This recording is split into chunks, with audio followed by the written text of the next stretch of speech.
नमस्कार, इझी कुकिंगमध्ये आपल्या सर्वांचं मनपूर्वक स्वागत। आज आपल्याला कच्च्या पपईपासून चेरी बनवायची आहे। त्यासाठी आपण इथे कच्चा पपई घेतलेला आहे।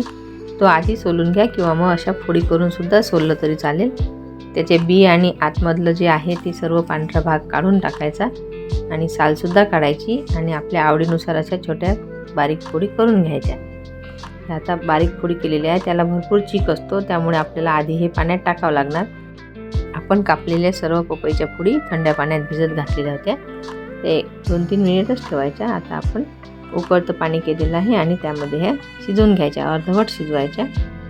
आपल्या फोडी 3 वाट्या होत्या, म्हणून एका भांड्यात आपण 3 वाट्या साखर घेतलेली आहे। ते साखर बुडेल एवढंच पाणी घालायचं।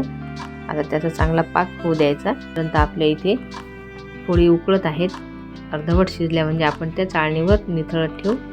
तर ह्या आपल्या फोडी झालेल्या आहे, आपण चाळणीवर काढून घेऊ। तोपर्यंत आपला पाक सुद्धा तयार होईल। पाक झाल्यानंतर आपण यामध्ये फोडी घालून घेऊ। फार पातळ नको आहे आपल्याला। एक तार तुटत आल्यानंतर आपण या साखरेच्या पाकामध्ये आपल्या फोडी घालून घेऊ। या फोडी शिजेपर्यंत आपला पाक सुद्धा चांगला व्यवस्थित होईल। पाकामध्ये सर्व फोडी घालून झालेल्या आहेत। तर फ्लेवरसाठी तुम्ही यामध्ये रोज वॉटर किंवा व्हॅनिला एसेन्स सुद्धा घालू शकता। इथे रोज वॉटर घातलेला आहे, त्यामुळे आपल्या चेरीला छान फ्लेवर येईल। आता यामध्ये आपला पाक सुद्धा व्यवस्थित झालेला आहे, छान कोरड्या झालेल्या आहेत फोडी। आता एका प्लेटमध्ये आपण त्याचे समान भाग केलेले आहेत।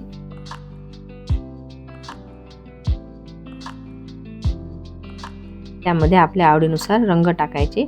मी इथे केकचे कलर वापरलेले आहेत, किंवा आपल्या आवडीनुसार कोणतेही खायचे रंग वापरू शकता।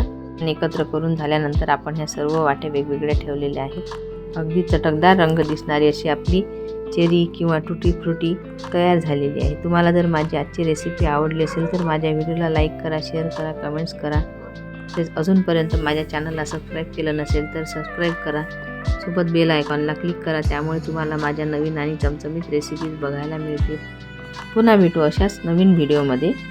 तोपर्यंत नमस्कार। व्हिडिओ बघितल्याबद्दल धन्यवाद।